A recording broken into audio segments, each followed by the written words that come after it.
Students, welcome back to our YouTube channel Hindi आइकर। आज हम हिंदी व्याकरण का टॉपिक अनुच्छेद लेखन पढ़ेंगे। यह टॉपिक छठी कक्षा से लेकर 12वीं कक्षा तक के सभी बच्चों के लिए अनिवार्य टॉपिक है। हिंदी व्याकरण का है ये विषय। चलिए पढ़ते हैं। अनुच्छेद लेखन किसी एक भाव या विचार को व्यक्त करने के लिए लिखे गए संबंध और लघु वाक्य समूह को अनुच्छेद लेखन कहते हैं। यानी कि छोटे वाक्यों का समूह अनुच्छेद लेखन कहलाता है। असल में परिभाषा जो है वो ये है, किसी घटना, दृश्य और विषय को संक्षिप्त करके यानी कि कम शब्दों में किंतु सारगर्भित अर्थपूर्ण ढंग से जिस लेखन शैली में प्रस्तुत किया जाता है उसे अनुच्छेद लेखन कहते हैं। कहने का मतलब ये है कि शब्द कम हो और अर्थपूर्ण होने चाहिए। ये ना हो कि शब्द कम को देखते हुए हम उसके अर्थ को भी ध्यान में ना रखें। जो शब्द है वो कम होने चाहिए परंतु अर्थपूर्ण होने चाहिए। और जिस लेखन शैली में ये दोनों बातें होती हैं उसे कहते हैं अनुच्छेद लेखन। अनुच्छेद शब्द अंग्रेजी भाषा के पैराग्राफ शब्द का हिंदी प्राय है। यानी कि पैराग्राफ ही अनुच्छेद कहलाता है। अनुच्छेद निबंध का संक्षिप्त रूप होता है, छोटा रूप होता है। अब देखो, पहले हमारा टॉपिक होता था निबंध लेखन। उस पे हमें 250 से लेकर 300 शब्दों तक निबंध लिखना होता था, पर ये अनुच्छेद निबंध का ही छोटा रूप है। इसमें किसी विषय के किसी एक पक्ष पर 80 से 100 शब्दों में अपने विचार व्यक्त किए जाते हैं। अनुच्छेद अपने आप में स्वतंत्र और पूर्ण होते हैं। अनुच्छेद का मुख्य विचार या भाव की कुंजी या तो आरंभ में रहती है या अंत में। एक अच्छे अनुच्छेद लेखन में मुख्य विचार अंत में दिया जाता है। अनुच्छेद, अब हमें ये बात समझ में आ गई कि अनुच्छेद एक पैराग्राफ ही होता है और अनुच्छेद निबंध का छोटा रूप होता है। जैसे निबंध 250 से लेकर 300 शब्दों में लिखा जाता है, परंतु अनुच्छेद क्या है, 80 से लेकर 100 शब्दों में हम लिख सकते हैं।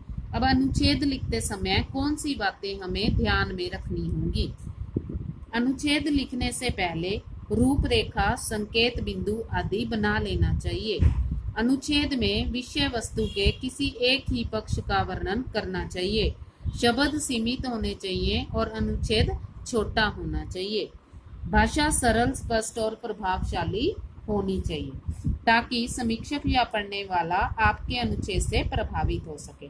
यानी कि भाषा सरल होनी चाहिए, जो सबको समझ में आ जाए, स्पष्ट होनी चाहिए और उसमें फ्लुएंसी होनी चाहिए। एक ही बात को बार बार नहीं दोहराया जाना चाहिए, क्योंकि एक ही बात को बार बार दोहराने से आप अपने अनुच्छेद को दिए गए सीमित शब्दों में पूरा नहीं कर पाएंगे और अपने संदेश को लोगों तक नहीं पहुंचा सकेंगे।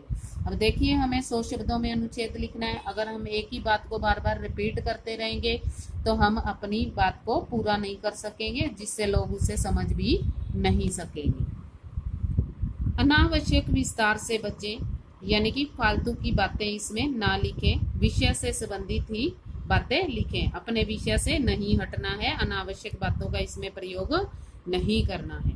शब्द सीमा को ध्यान में रखकर ही अनुच्छेद लिखें।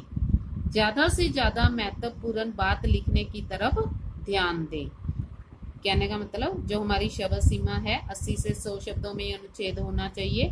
महत्वपूर्ण बात उसमें हमारे द्वारा लिखी जानी चाहिए। पूरे अनुच्छेद में एक रूपता होनी चाहिए। ऐसा नहीं होना चाहिए कि कहीं कोई बात विषय से अलग लगे और पढ़ने वाले का ध्यान विषय से भटक जाए। यानी कि जो टॉपिक हमें लिखने को मिला है, हमें उसी के अनुसार अपना अनुच्छेद लिखना है। उसमें कोई ऐसी बातें नहीं लिखनी है जिससे हमारा टॉपिक का विषय ही चेंज हो जाए। अनुच्छेद में सूक्ति अथवा कविता की पंक्तियां भी प्रयोग कर सकते हैं। इससे अनुच्छेद प्रभावशाली और रोचक बन जाएगा।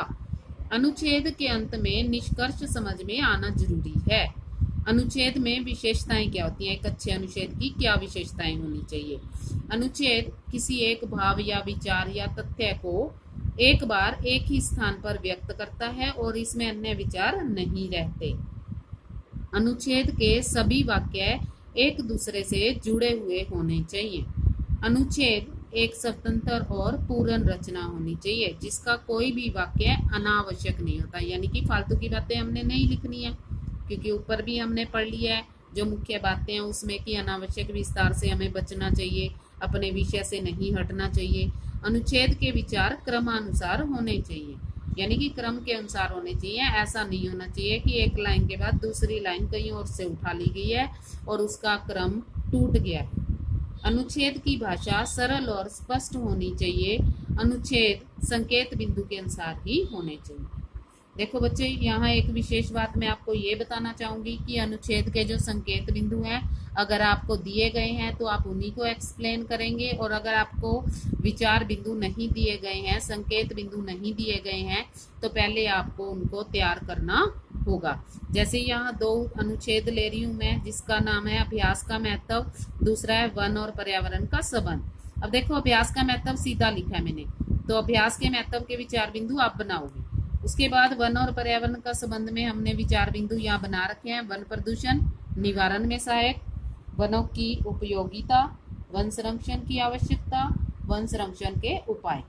आप इन्हीं को एक्सप्लेन करेंगे। ये जो 4 आपके सामने पॉइंट बना रखे हैं हमने, इन चारों को एक्सप्लेन करेंगे। आप अनुच्छेद तैयार करेंगे 80 से 100 शब्दों में।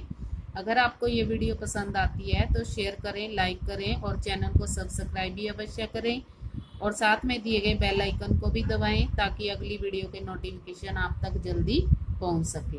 अगर आपका कोई सजेशन है तो आप कमेंट बॉक्स में लिख सकते हैं। धन्यवाद।